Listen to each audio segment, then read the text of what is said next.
Sa aming pagtitipon ngayon, Panginoon, iwawaksin namin ang lahat ng uri ng gawa ng kasamaan. We reject, rebuke, and drive away in the name of Jesus any presence and any work of evil in our midst. We place ourselves under your custody, under your protection, under your loving care, O God. May you do your will, and may only your will be done in our midst right now. Panginoon, lubusin niyo po ang inyong tagumpay. Be victorious in our lives. Be victorious in this activity, and be victorious in the outcome of this activity. Sit on your throne of power, preside over this event, and let your will be done in our midst. Use your servant only as an instrument of your goodness, but let your mouth be the source of all the words that we will partake of. Let your throne be the source of all the grace that will flow into our lives. Patawarin niyo po kami sa aming mga kasalanan, anuman yun, Panginoon. Linisin niyo po kami. Paging dapatin niyo kaming tumanggap ng pagpapala. Ayaw namin na makipagniig sa inyo at pagkatapos ay wala kaming maiuwing pagpapala. Samahan niyo po kami at kayo po, Panginoon, nang siyang manguna. Speak with authority because you are King of Kings, Lord of Lords. And speak, Lord, so that as we hear your words, we get healed, we get strengthened, and we become more and more like your Son, Jesus. We ask you, Father, let your grace abound in our midst. In the name of Jesus, your Son, we pray. The root and fruits of worry. Why should we worry? And what should we not worry about? At yan po ang ating unang pag-uusapan, what not to worry about. Matthew 6:25, therefore I tell you, do not worry about your life, what you will eat or drink, or about your body, what you will wear. Napakahalaga po na namnamin natin ang kahulugan ng mga salitang ito. Ang Panginoon ang nagsasabi nitong Matthew 6, buong chapter 6. At sabi niya, therefore I tell you, do not worry about your life, what you will eat or drink, or about your body, what you will wear. So do not worry about food and drink. Do not worry about clothes. In other words, do not worry about basic needs. Ano po ang dahilan? Why may we not worry? Because God knows you need this. Because God cares for you more than you care for yourself, and because God will provide. Matthew 6:26, in the same chapter, the Lord Jesus says and tells us why we should not become warriors. Look at the birds of the air. They do not sow or reap or store away in barns, and yet your heavenly Father feeds them. Are you not much more valuable than they? Napakasimple po ng logic. Sa katunayan, ito na yata ang isa sa mga pinakamadalas na i-quote natin na verse, sapagkat sabi nga ng matatanda, ang paalalay gamot sa taong nakalilimot, dahil kahit na gaano karaming beses na pinag-uusapan at pinag-aaralan itong mga bagay na ito, ang nagiging ending pa rin, the people of God are warriors. Lagi pa rin nag-aalala, lagi pa rin namamroblema. Matthew 6:28-30. And why do you worry about clothes? See how the lilies of the field grow, they do not labor or spin. Yet I tell you, not even Solomon in all his splendor was dressed like one of these. If that is how God clothes the grass of the field, which is here today and tomorrow is thrown into the fire, will He not much more clothe you, O you of little faith? Sabi, bakit nag-aalala ka sa iyong susuotin? Ang mga damo ba gumagawa ng tela, nagtatahi ng damit? Pero hindi. Pero si Solomon, kahit ang yaman-yaman niya at pinagpala ng Diyos, kahit kailan, hindi nakapagbihis ng kasing ganda ng pananamit ng mga damong ito. Tamang-tama ang kulay, tamang-tama ang blending, ang harmony ng design. Sabi niya, kung yung damong buhay ngayon, bukas lanta na at sinisigan na lamang, dinadamitan ng maganda, ikaw pa kaya? Taong maliit ang pagtitiwala. So do not worry about these things, and also do not worry about the future. Again, in chapter 6 of Matthew, verse 34, therefore do not worry about tomorrow, for tomorrow will worry about itself. Each day has enough trouble of its own. And why not? Why not worry about tomorrow? Because tomorrow will take care of itself. That is the logic. Pero kahit ilang beses na nating nadinig ito, sasabihin mo, ang daming beses ko nang nadinig yan sawang-sawa na ako marinig yan. Ang itatanong ko, napatigil na po ba kayo mag-alala? Sa ilang beses nating nadinig ito. Kaya dapat madinig pa ulit-ulit. Sabi, huwag mong alalahanin yung bukas. Yung bukas, poproblemahin niya ang kanyang sarili. In other words, the Lord is saying, I'm here today, don't worry about tomorrow, because when tomorrow comes, I'll be there as well. Because I am the Lord of yesterday, today, and tomorrow. Marami po sa atin ay hindi tayo nag-enjoy sa buhay kasi yung ibinibigay na grasya ng Diyos para ngayon, pinaghahati natin.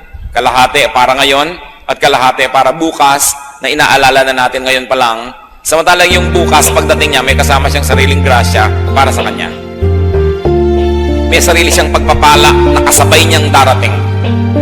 Pero dahil yung pagpapala ngayon na dapat sana ay ngayon at kasya para sa ngayon ay pinaghahati natin dahil nag-aalala na agad tayo bukas.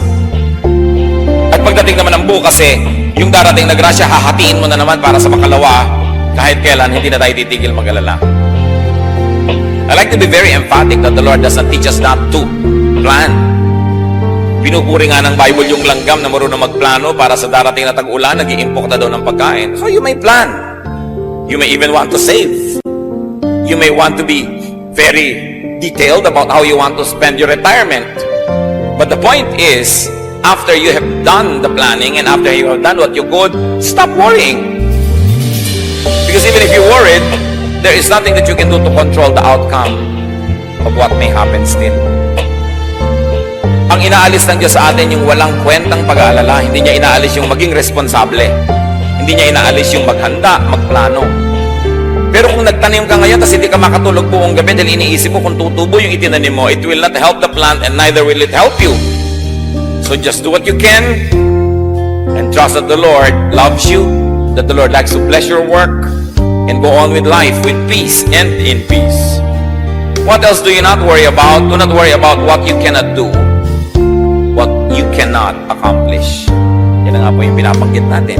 Kaya nyo ba na palabasin ang ugat mula sa buto ng isang halaman matapos yung maitanim ito? No. Pero kaya nyo itanim? Yes. So, yan ang alalahanin nyo, itanim. Kaya nyo diligan? Diligan. Kaya nyo bunutan ng mga damo? Bunutan ng damo. Pero hindi nyo kaya, huwag nyo papelan kasi mahihirapan lang tayo lahat. Kaya nating payuhan ang ating mga anak. Payuhan. Kaya natin silang bigyan ng magandang halimbawa. Bigyan. Pero para mag-alala tayo na mag-alala kung sino mapapangasawa nila, kung anong gagawin nila sa buhay, magiging mabuti pa sila o masamang tao, useless. Just do your best. Sabi sa Bible, train up a child in the way he should go, and when he is old, he will not depart from it. So do your activity in the right time. When the child is young, teach. And then, sit back and relax at anihin ninyo ang bunga ng mabuting pagiging magulang at ng mabuting pagpapalaki ng anak. Generally speaking, pag pinalaki mo ng mabuti, generally speaking, magiging mabuti rin yung tao. Sobrang exceptional pagka hindi pa naging mabuti yan. Tapos sasabihin pa ng iba, bakit naman yung anak ni ganon, pinalaki pa sa Bible school, pinalaki pa sa church, takot-takot na Sunday school at camp at retreat. Ang ginawa, ipinaglilihi pa lang yung ipinagpe-pray na, nilalay hands pa yung pagkabuntis, yung tiyan itong buntis na ito. Bakit ganyan pa rin ang nangyari? Aba, anong ibig nyo sabihin? Walang napala tayo sa ating pananalangin? Walang naging bunga ang pagtuturo ng Sunday school? Walang naging bunga ang pagpapalaki sa church? Meron!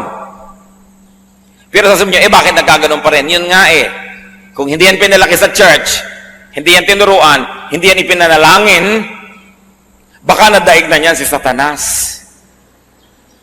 Kaya yung may nagawa pa rin mali, huwag mo sasabihin na baliwala ang lahat ng pagpapalaki. Dahil sa pinalaki mo pa rin ang tama at nang magagawa mo, na-control pa, nagkaroon pa ng hangganan dahil maring lampas-lampas pa dyan ang pupuntahan yan dapat. Wala pong mabuting gawa na nasasayang. Walang mabuting pagtuturo ang sasabihin mong nasayang.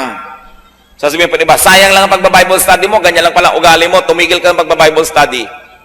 Sabi siguro, kung hindi ako nagba-Bible study, inilibing na kita ng buhay. Kaya pasalamat ka, nagba-Bible study ako, iniirapan lang kita. Siyempre kasi merong ini-expect ang tao pag malapit ka sa Diyos. Pero kahit kailan mga kapatid, huwag kayong matutuksong isipin na ang gawang kabutihan, ang pagsunod sa Diyos, ay walang bunga. Nakakita lang kayo ng pangit, yung pala dapat mas higit pang pangit yon kung hindi lang na-control ng naitanim nyo ng mabuti. Good is always rewarded. So just do your best. Nagne-negosyo kayo, just do your best. Maging honest kayo sa inyong dealings. Serve your clients well. Give good service. Give good products. Huwag kayong mag-alala sa competition. Yung iba ang kanilang ginagawa ng paraan, paano papatayin yung competition, paano gagawa ng mali, paano gagawa ng foul. Ang gawin nyo lang, just be good. Because your goodness will be your own attractiveness. Hindi nyo kailangan sirain ang inyong kapwa para kayo maging matagumpay. Ang kailangan nyo lang maging mabuti. Don't worry. Luke 12:25-26, who of you, by worrying, can add a single hour to his life? Since you cannot do this very little thing, why do you worry about the rest? Tama nga naman. Sa pag-aalala nyo ba at pagiging mahilig mamroblema, sabi ng Biblia, kaya nyong dagdagan isang oras man lang ang inyong buhay? Hindi. Yung pala, yung kaprasong isang oras, hindi mo maidadagdag sa buhay mo. Ba't yung iba, inaalala mo palalo? Ang dami-daming pinoproblema. Pastor, meron pong nababalita na meron daw planetang babangga sa Earth. O ano ngayon ang gagawin ko? Lilipad ako sa hangin at hakarangin ko ang planeta. Kung nabalitaan kayong ganyan at hindi ipanalangin nyo at pagkapanalangin, tama na dahil ano magagawa natin kung may pagkalaki-laking kometang babangga sa Earth? Naku, malapit po tayo sa dagat. Paano po pag magka-tsunami? Kahit naman pumunta ka sa bundok at nabiyak yung bundok at kinain ka, patay ka pa rin. So why worry about these things? But of course, kung minsan magbabakasyon kayo sa tabi ng beach, pipili kayo ng titirhan yung katabi ng tubig o medyo mataas-taas, siguro doon naman kayo pwedeng maging ngayong a good planner. Sabihin natin, doon tayo sa mataas-taas para kung may baha-baha man lang hindi tayong unang-unang tamaan man lang. Magkaroon mo lang tayo ng oras na tumakas-takas. Pipili kayo ng kwarto sa hotel, pinipili nyo man lang sana yung kung meron kayong kakayanan yung mas malapit sa fire exit. O tinitingnan nyo, nasan ba ang fire exit nito? Hindi masama yung ganun, hindi worrying yon. Because you do what you can. Pero yung buong gabi hindi na kinakatulog dahil baka may sunog. Hindi na nga natuloy yung sunog, nangayayat na rin kayo. Tapos kung natuloy pa, nasunog kayong payat, doble ang pagkalugin nyo.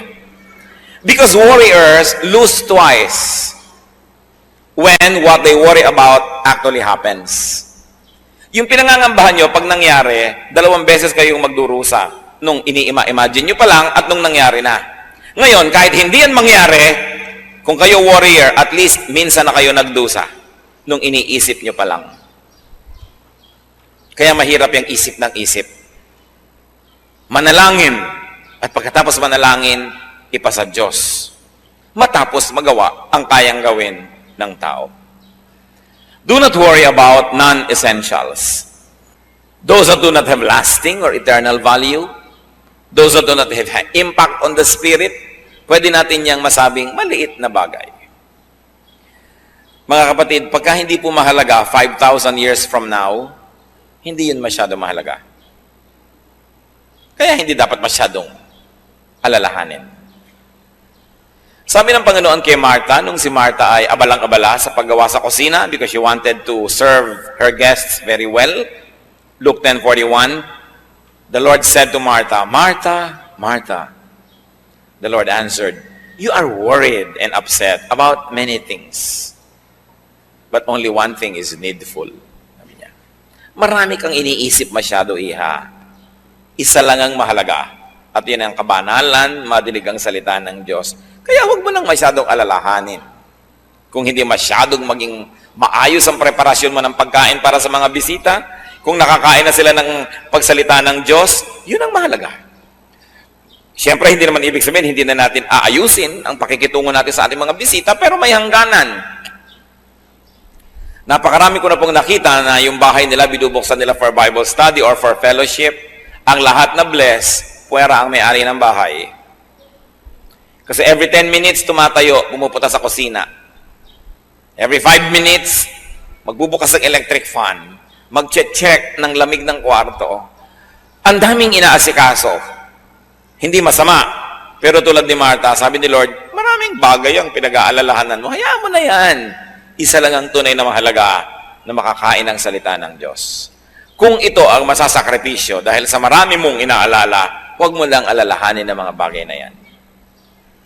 Kung minsan pupunta ka sa church pero inaalala mo ito, inaalala mo yun, ay hindi yata maganda yung damit ko, hindi yata ito ang gusto kong isuot. Yun ang sinasabing, many things are not needful. What is important is to grow in the Lord.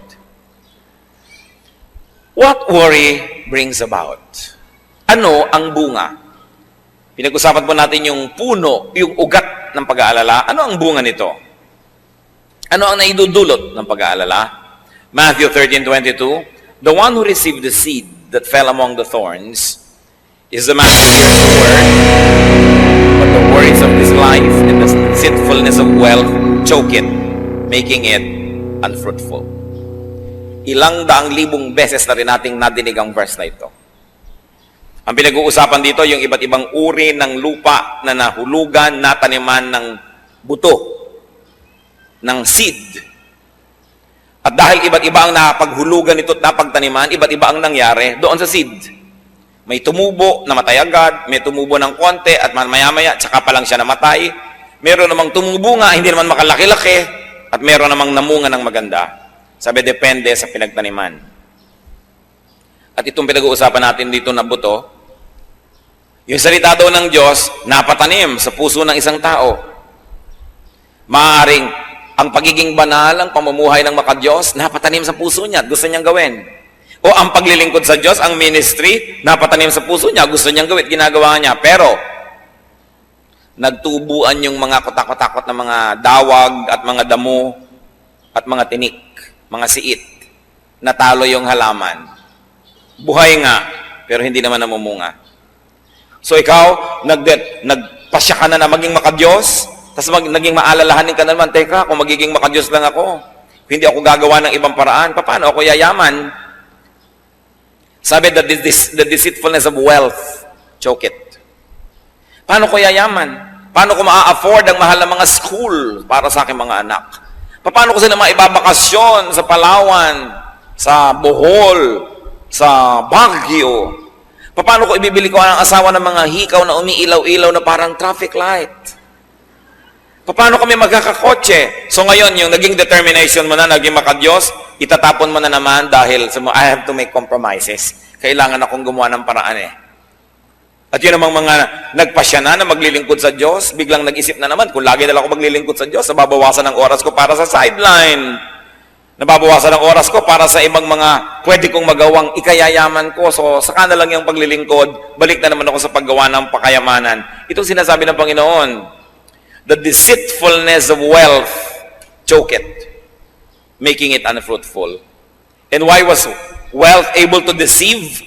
Because the person was worrying. The moment you open your window to worry, parang hangin yan, papasok na. Maraming kasama.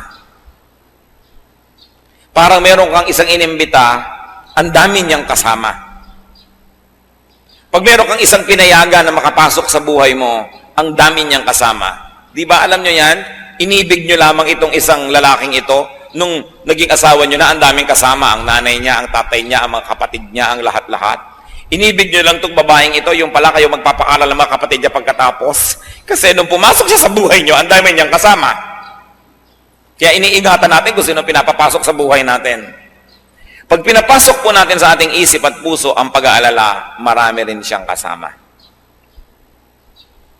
Mga pandaraya ng sanlibutan, pananakot ni Satanas, yan ngayon ang bablackmail sa lahat para kalimutan ang ating pagiging makadiyos, talikuran ang ating mga pangako sa Diyos dahil tayo nagiging sobrang maalalahanin. So what are the fruits of worry? Just like what we have read, worry chokes. Sumasakal. Worry binds, worry kills. Worry also defocuses from God. And it focuses on the negative. In fact, it focuses on Satan. Mga kapatid, makinig kayo mabuti. Pag tayo nag-uumpisa na mag-alala, hindi na tayo nakatingin sa Diyos nun. Nakatingin na tayo doon sa problema.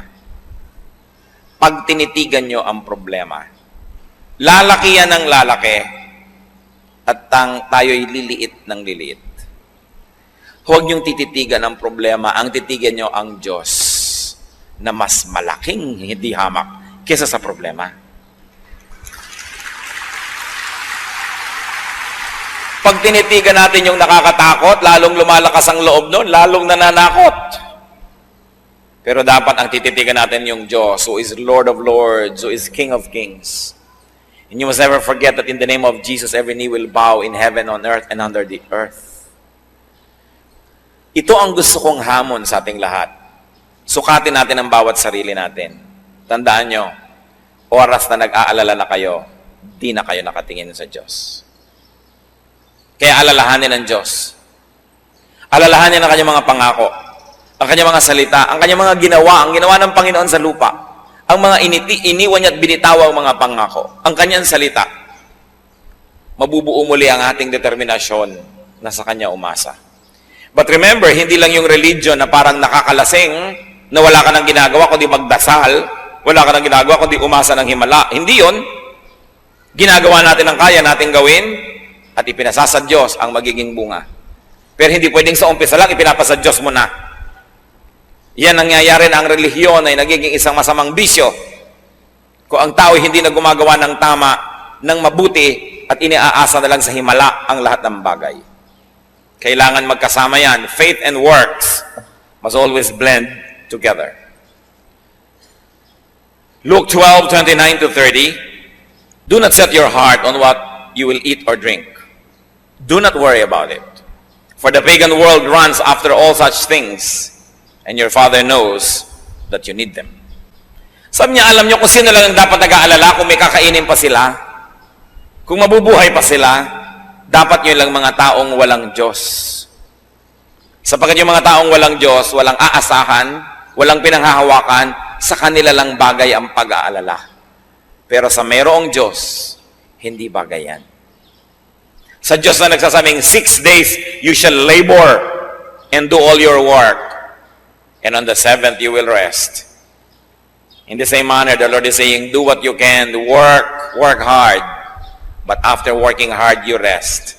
Because what you plant, you will harvest. Kung anong itinanim mo, aanihin mo rin. Sabi, hindi bagay sa inyo na mayroong mga Kristo sa puso ang pag-aalala. What else does worry bring about? Worry drains energy. Naranasan nyo na ba na managinip na hinahabol kayo ng kung ano man o sino man? At nung nagising kayo, kahit sa totoo lang, nakahiga lang naman kayo, kayo'y pagod na pagod. Naranasan nyo na bang nanaginip kayong kayo ay nalulunod? At nung nagising kayo, talaga namang habol-habol nyo inyong hininga? Naranasan nyo na bang managinip na merong nakatatakot na bagay at nung nagising kayo talagang takot na takot kayo? Panaginip lang yon, hindi yon totoo. Ganon din ang pag-alala. Kahit hindi totoo ang ini-imagine ninyo, para na ring totoo ang effect sa inyong katawan. Parang selos. Naranasan niyo na ba magselos? Naaalala niyo si Mr. o si Mrs. o maaalala mo si boyfriend o si girlfriend na may ibang kasama? At dahil makulay ang iyong imahinasyon, pati ang kanilang iniinom na buko, alam na alam mo ang korte. Pati yung kortina sa kanilang likuran ay alam na alam mo. At pati ang kanilang ginagawang pagsusuyuan ay alam na alam mo ang detalye. At tapos nagiinit na ang iyong tenga at tumitirik na ang iyong buhok at lumalabas ang iyong mga pangil at mga kaliskis. At galit na galit ka na at tumatahip ang dibdib mo. Pero ang totoo lang nasa isip mo pa lang yon.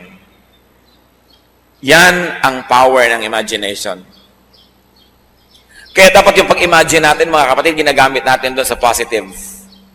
Yung iniisip mo kung paano ka bubuti sa buhay, anong magagawa mong mabuti sa lipunan, yung kabana lang magagawa mo, iniisip mo pa lamang nag-uumpisa na mangyari. Pero yung negative, iniisip mo pa lang, umaani na ang katawan mo ng napakaraming lason. Kaya ang lagi sinasabi ni Lord yung, do not commit the sins of the mind. The sin of imagination. Because even if it doesn't become physically real, the effects will already be toxic to you. Apektado ka na agad yan. So, it drains energy. Nakakawala ng lakas ang pag-aalala. Proverbs 12:25, an anxious heart weighs a man down. Yang pusong maraming dala, mabigat na mga dalahin, nakikita mo sa muka, nakikita mo sa katawan ng tao. Kasi kahit po hindi totoo yung mangyari, pag sa mind mo nangyari na, nagkakaroon na ng chemical changes in your blood. Nagkakaroon na ng changes sa ating katawan and it becomes difficult for our body to bear it. That's why Satan wants you to worry. Because Satan is a thief. He comes only to steal, kill, destroy. That's why he wants you to worry. He gives you all reasons to worry. And then he sends people to you to whisper things into your ears to make you worry. Nararanasan nyo ba na tahimik ang inyong buhay, ang saya-saya nyo, may darating na tao, ang dadalhin lang niya, nakakapag-alala, pero wala naman siyang dalang solusyon? Avoid such people. Worry destroys faith in God. As we have said, you begin to focus on the problem, not on the solution. You begin to focus on the negative, not on the positive, not on the power of God. So it destroys confidence in God. And without faith, it is impossible to please God. And if God is not pleased, His blessings will be withheld.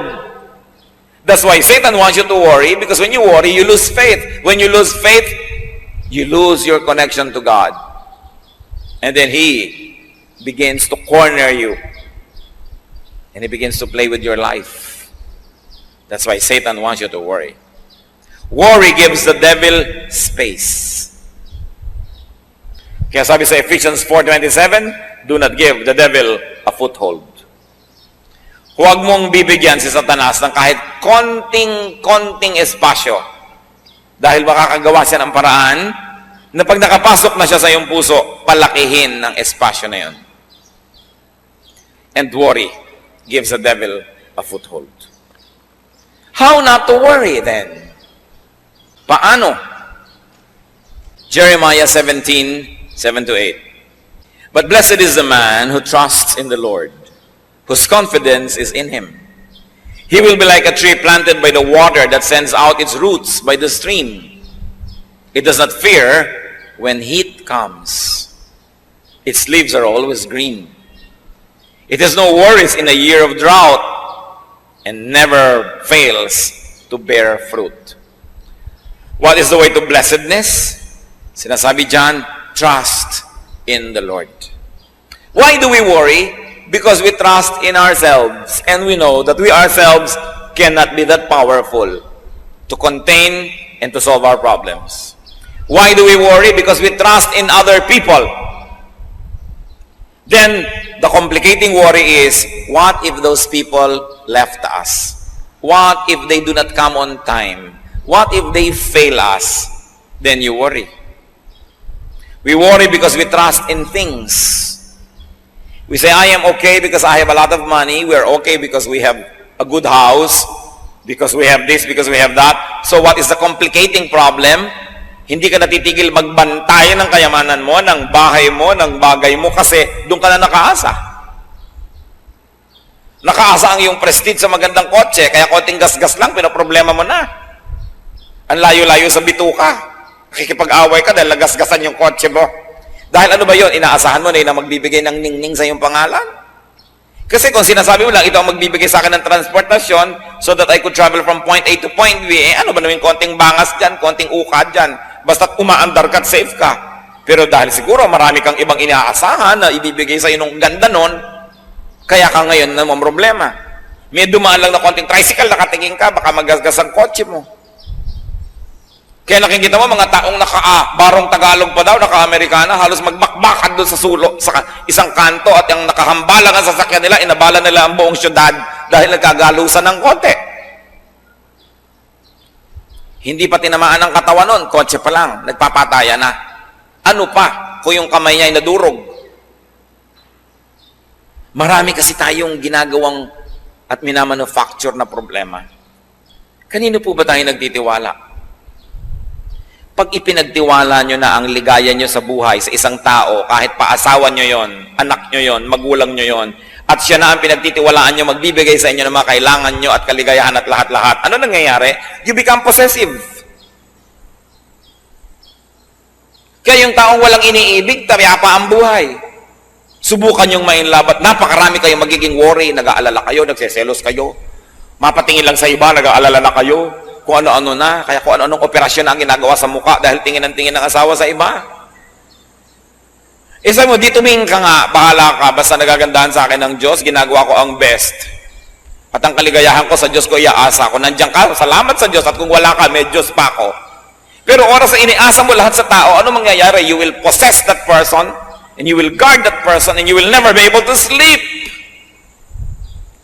Meron pa po ng mga ginang na naglalagay ng mga panghuli ng daga nakapaligid sa kama nila. Dahil baka daw ang mga katulong nilang babae puntahan ang kanyang asawa sa gabi. Aba, hindi ako nagbibiro. Kung siya ngayon ang maihi sa gabi, at nalimutan niyang marami siyang inilagay doon,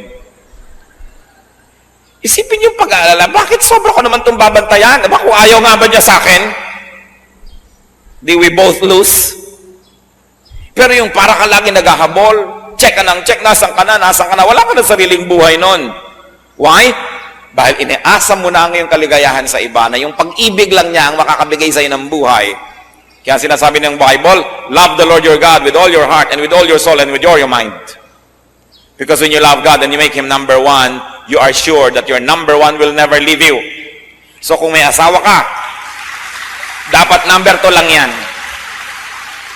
May anak ka, number 3. Kasi dumating mat umalis yan, nalulungkot ka, iniinda mo, pero buhay ka pa. Kasi may Diyos ka eh. Pero pag tao na ang ginawa mong Diyos, wala ka nang gagawin sa buhay kundi mag-alala. So hindi, talagang napaka-faithful ng mister ko, talagang mahal na mahal ako niyan. Okay, tuwing sasakay naman niya ng aeroplano, nervyos na nervyos ka. Tuwing magbibiyahe, wala ka nang ginawa kundi mag-alala. Kasi anino ka na lang niya, hindi ka na tao eh. So mahal kita, nag-aalala ko para sa'yo, ipananalangin kita. Ayoko pa sanang kunin ka ng Panginoon, sana kunin tayo sabay, magka-holding hands. Pero kung kinuha ka na, malulungkot ako siyempre, pero ipagtitiwala kita sa Diyos at ipagtitiwala ko pa rin ang sarili ko sa Diyos. Yan ang pinagkaiba ng may Diyos. Kaya sabi ni Lord, bakit kayo nag-aalala na parang wala kayong Diyos? These things belong to pagans. But for people who have God in their hearts, you are stable. Nauuga ka lang ng konti. Nawalan ka ng kayamanan, nauuga ka ng konti. Nawala ang mahal natin sa buhay, nauuga ka ng konti. Kasi ang tibay-tibay ng Diyos na nasa kalooban mo. Kaya ang gusto ng Diyos, number 1 siya eh. Hindi para dahil lagi na lang siya gusto niyang sikat siya. Kasi alam niya, kawawa tayo pag ginawa natin na tao lang o bagay lang ang number 1 ng buhay natin. Dahil yun talaga mapanganib ang iyong kalagayan. Kasi ang number 1 mo ay maaari kang iwan at di ka man iwan, maaari siyang mawala. Gusto man niya o hindi. Kawawa ka. Fall in love with Jesus. Continue to develop your loving relationship with Jesus. It will correct your all other loving relationships. With people, with things, even with your pets. Malalagay sa tamang lugar ang lahat.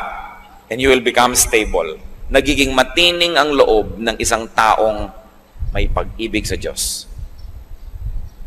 At ang pag-ibig sa Diyos, ang pakikipag-ibigan sa Diyos ay pumupuno ng lahat ng kulang ng puso ng tao. But inside every man's heart is a God-sized vacuum that only God can fill. That even if you had people, if you had things, if that vacuum for God is not filled, you will always be empty. That's why there are many people who are running on empty. Nagtataka sila, meron naman akong bahay na maganda, meron naman akong pamilya, meron naman ako nito, bakit kaya kulang ang buhay ko? Hindi nila na tatanto na maaaring ang Diyos ang kulang sa kanilang buhay. Pero pag yung lugar ng Diyos puno na ng presensya niya, kahit kulang-kulang yung iba, hindi mo yun gaanong iniinda. Although God wants you to have all of these chambers of your heart filled, dahil hindi naman siya maramot. Pag po tayo mapag-alala, Isang bagay ang tiyak, hindi ganon katibay ang relasyon natin sa Diyos. Kaya patibayin, i-develop yan. How else are we not to worry? Do your best. Leave the rest to God. Proverbs 16:9, in his heart, a man plans his course, but the Lord determines his steps. Man plans, but God has the final say. And in the end, God will prevail. Kaya kailangan, ginagawa natin ang magagawa, pero ipinapasa Diyos. At mga kapatid, listen to this. Tinatanggap ang kalooban ng Diyos. Kahit hindi yon ang kalooban natin. Nagtitiwala na lagi siyang tama. That when you do not agree with God, doubt your scholarship. But do not doubt God. Because God cannot be wrong. Proverbs 19:21, many are the plans in a man's heart, but it is the Lord's purpose that prevails. So who is going to be a happy man or woman? That person whose plan is to obey God. That person who opens his heart to the plans of God so that God's plan will happen. Because even if you plan against God's plan, it is God's plan that will prevail. At kung makikipag-contest ka sa Diyos, paano ka mananalo? Masaya ang taong sa umpisa pa lang, hinahanap na niya agad. Ano po bang kalooban niyo, Lord? Yun na lang ang gawin natin. Kasi yung kalooban niyo naman ang laging matutupad. Bakit ko sasayangin ang oras kung makipaglaban sa inyo? And what is the meaning? One meaning of being godly is when your will becomes patterned after the will of God. Kung yung gusto na natin mangyari sa buhay natin, ay yun naman talaga ang gusto mangyari ng Diyos, isa yun sa ibig sabihin na maka-Diyos tayo. Hindi sabihin maka-Diyos ako, pero lagi ka nakikipagtunggalin sa Diyos dahil iba ang gusto mo at iba ang gusto ng Diyos. E di all the time, para na lang laging contest yan. Sino ang magkakaroon ng payapang buhay?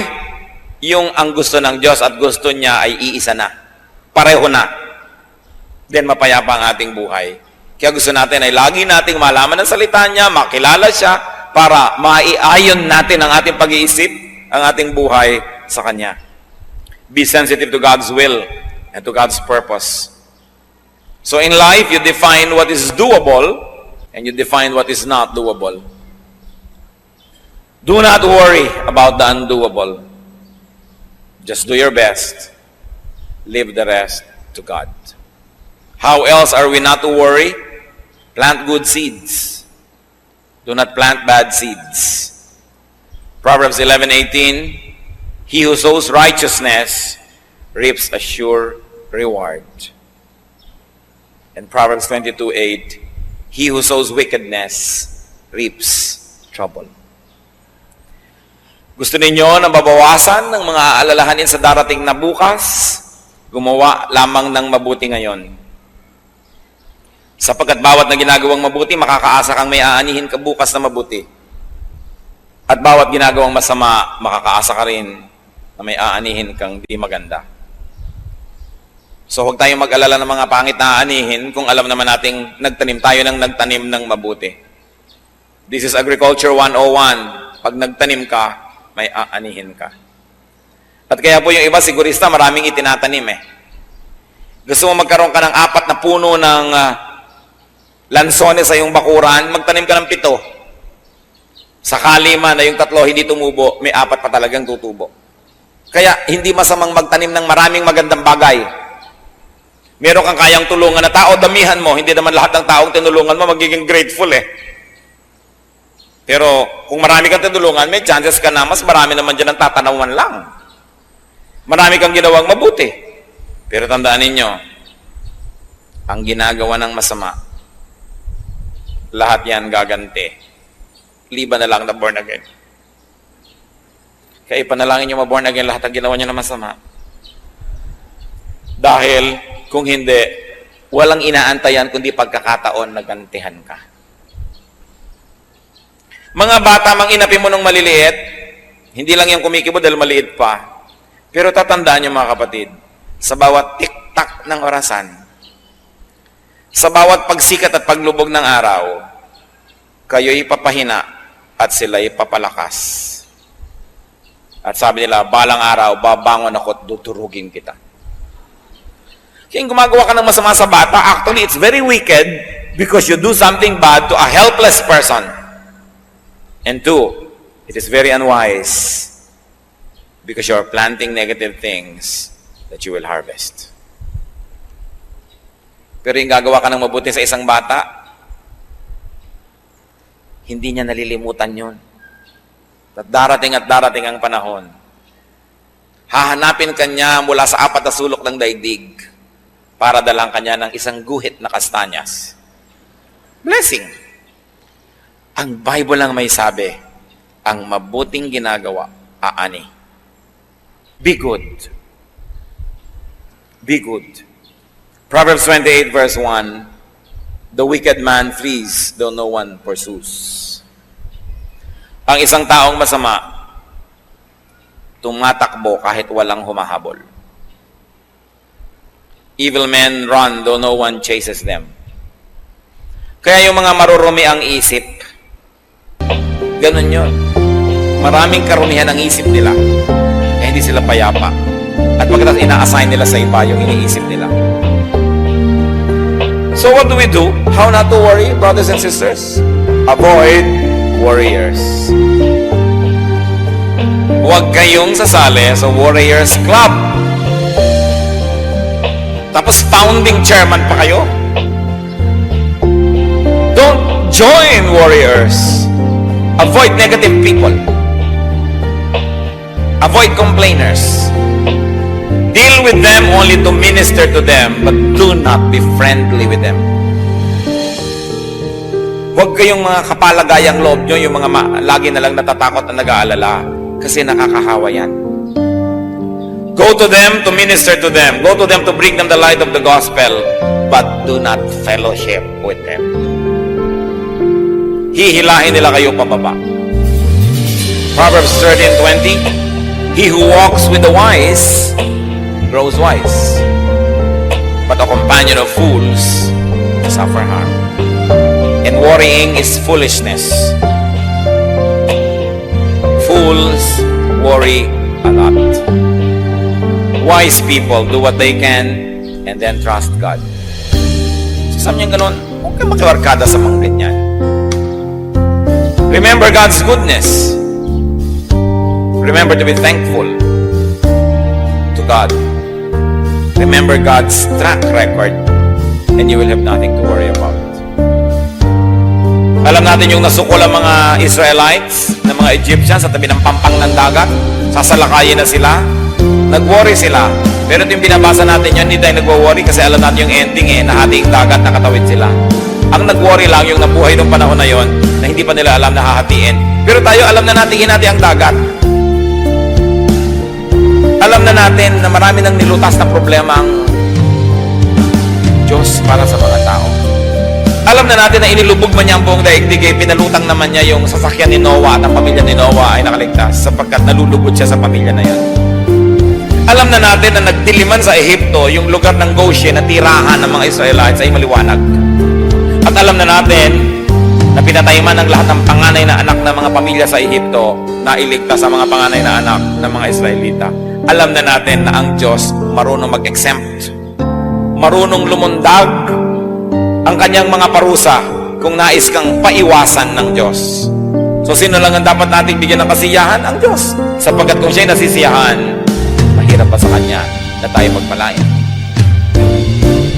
Sino ang makakapigil sa Diyos kung gusto Kanya pagpalain? At sino naman makakapilit sa Kanya kung ayaw Niya? So sa halip na mag-alala, ang gawin natin ang kalugod-lugod sa Diyos at Siya ang bahala sa atin.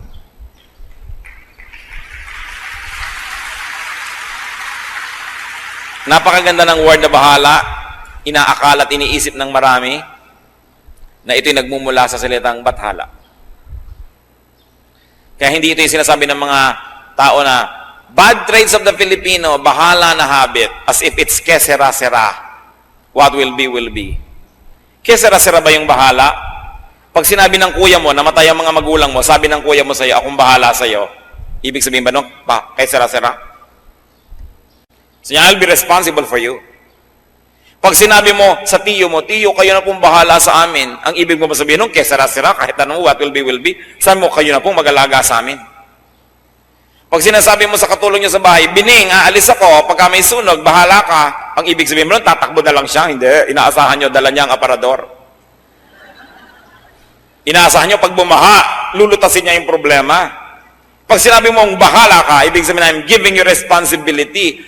I'm giving you supreme commandership and leadership. Yun ang kagandahan nun. Kaya, kung bahala ang Diyos sa atin, siya ang bathala, maibigin, matulungin, mapagmahal. So, anong dapat natin gawin sa buhay? Bigyan natin ng kasiyahan ng Diyos. At pag nasisiyahan ng Diyos, siya talaga ang bahala.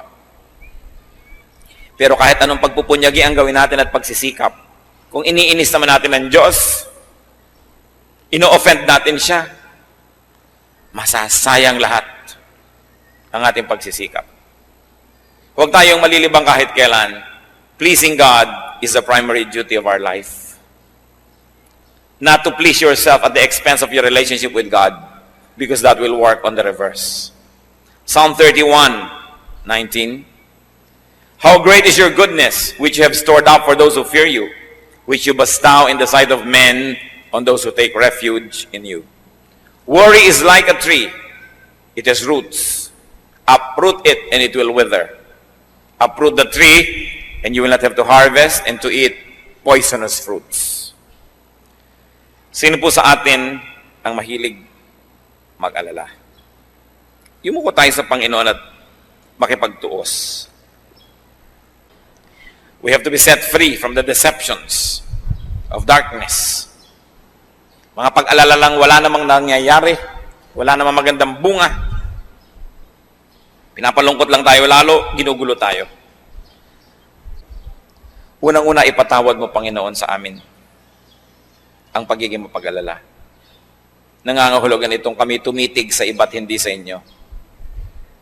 Patawarin niyo po. Ang bawat isang ngayon ay kumikilala nito, tumihingi ng tawad. Kahabagan mo po. Bigyan nyo ng linaw ang pag-iisip na makilala ang dapat kilalanin, maunawaan ang dapat maunawaan. Makita ang liwanag ng iyong salita, the logic of your promises, O God. May we connect the dots and may we see how to apply in practical terms all the lofty ideals of Scripture and all of these wonderful ideas that are in your book, the Bible. Lord, let your truth live in our hearts. Maging totoo sa aming pag-iisip, sa aming pagkilos at paggawa, ang mga katotohanang pinag-aaralan namin sa tuwina. Set your people free, O God, from this needless spirit of worry. And if there's anybody here who's being a worrier, comes from the evil one, in the name of Jesus, we reject your work, Satan. In the name of Jesus, we set the people of God free from your needless torture. And we set ourselves free to receive the grace, the peace, the wisdom that comes from God. Pinuputol namin ang aming kaugnayan sa anumang masasamang espiritu. At kung pagiging maaalalahanin ay nagmula sa mga minanang masasamang ugali sa mga kamag-anak, mga aring mga minana na relasyon sa mga masasamang espiritu, sa pangalan ng Panginoong Jesus, ngayon pinuputol namin ito. We wash ourselves with the blood of Jesus and declare ourselves your people, not pagans. Therefore, worry is not for us because we have you as our living God. O God, let your light shine upon these people. Let your face shine mightily and powerfully upon us. At nawa ang kaliwanagan mo ang magbigay sa amin ng kalayaan mula sa gawa ng kadiliman. At tuwing darating ang panahon na matutokso ang iyong mga anak na muling maging mapag-alala, Panginoon, ipaalala mo, kayo ang nangangasiwa, kayo ang Diyos, kayo'y nakaupo sa inyong trono at kayo'y Diyos ng mga Diyos at hari ng mga hari. Kayo ang solusyon, kayo ang sagot sa aming mga tanong at mga suliranin. Huwag kami kahit kailan magtiwala sa sarili lamang o sa kapwa-tao lamang o sa mga bagay lamang, kundi sa iyo kami lagi magtiwala. Palayain mo ang iyong mga anak, Panginoon, at nawa sa mga nalalabi pang araw na ipahihiram mo sa amin sa maiksing buhay na ito, malaman namin ang ibig sabihin ng tiwasay na pag-iisip. Malaman namin ang ibig sabihin ng payapang buhay. Kahit lahat ng gusto namin ay wala dyan, kahit maraming sa tingin namin ay kulang, yung kapayapaan mo ang pumuno sa amin at yung pagtitiwala sa iyo ang magbigay sa amin, Panginoon, ng tibay ng loob. Palayain mo ang iyong mga anak, alang-alang sa dugo ni Kristo na ibinubo para sa iyong mga anak, Panginoon. Hugasan mo kami mula sa aming mga karumihan. Palakasin mo kami mula sa aming mga kahinaan. Hanguin mo kami, Panginoon, sa mga kinasadlakang mga suliranin at mga pag-aalala. At nawa, Panginoon, in whatever station in life, in whatever amount of blessedness you allow us to have, may we continue to focus on you and may we rely on you alone. We rebuke your work, darkness. We rebuke your work, Satan, in the name of Jesus Christ, our living God. We declare ourselves the people of God. Therefore, entitled to the promises of God. Mga kapatid, angkinin ninyo ang mga pangako ng Diyos. Huwag kayong padaya kahit kanino man, kahit kailanman. Mabuhay kayong may kapayapaan at ang ating unahin, ang ating pagiging makadiyos, ang pagtrabaho ng tama at ang pagpapala ng Diyos di magkukulang ayon sa kanyang mga pangako. Salamat po, Ama. Salamat sa pagpapalaya mo sa iyong mga anak ni kailanman sa buhay na ito. Huwag mo kaming payagang madaya muli ng pag-aalala. Turuan mo kami, Panginoon, sa iyo lang humawak, sa iyo lang sumunod, sapagkat kayo'y mapagmahal at kayo ay Diyos namin. Salamat sa iyong presensya. Salamat, Ama, sa pangalan ng iyong anak na si Jesus.